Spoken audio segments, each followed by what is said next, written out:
আবার সবকিছু শান্ত হয়ে যাবে, প্রতিবাদ থেমে যাবে, মিছিলও শেষ হয়ে যাবে, কিন্তু শুধু রয়ে যাবে এক মায়ের বুক ফাটা নীরবহীন কান্না। এত সময় সবাই জেনেই গেছে মেয়েটির নাম ডাক্তার মৌমিতা দেবনাথ। অনেক কষ্ট করে মেয়ের পড়াশোনা চালিয়ে তাকে ডাক্তার বানিয়েছিলেন বাবা মা। মৌমিতা ছিল তার বাবা মায়ের খুব আদরের মেয়ে।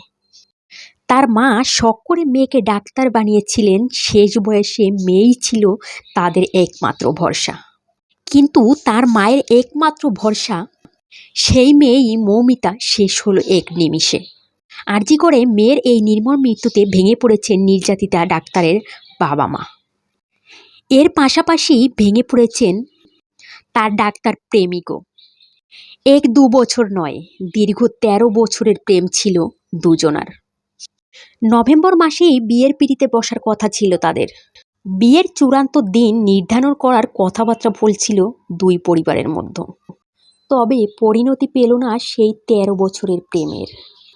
মৌমিতার মা জানিয়েছিলেন নভেম্বর মাসে নাকি মেয়ের বিয়ে হওয়ার কথা ছিল। যাকে বউয়ের সাজে দেখার জন্য দিন গুনেছিলেন, তাকে লাশ বহনকারী গাড়িতে দেখে সেই মুখ এখনও ভুলতে পারছেন না বয়সে কয়েক বছরের প্রেমিক সিনিয়র ডাক্তার। মানসিকভাবে অনেকটাই ভেঙে পড়েছেন মৌমিতার ডাক্তার প্রেমিক। প্রায় 13 বছর আগে দমদমের একটি প্রাইভেট কোচিং সেন্টারে তাদের প্রথম দেখা হয়। উচ্চ মাধ্যমিক পাশ করে মেডিকেল জয়েন্টে বসেছিল দুজনে। সেই সূত্রেই এই কোচিং সেন্টারে যাওয়া, সেখান থেকেই প্রেম পানিহাটির মেয়ে ও ব্যারাকপুর পলতার বাসিন্দা ওই যুবকের।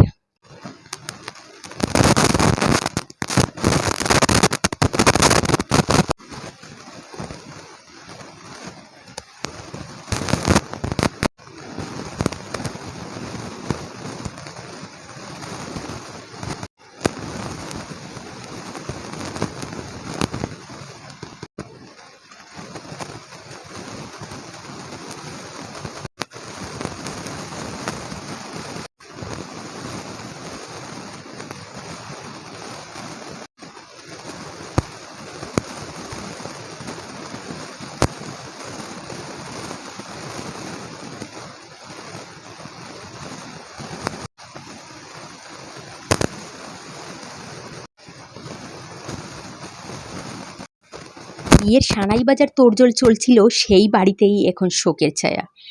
এরপর কি করবেন, কিভাবে ভালোবাসার সেই মানুষকে ছাড়া কাটাবেন বাকি জীবন, বুঝে উঠতে পারছেন না মৌমিতার হবু চিকিৎসক স্বামী।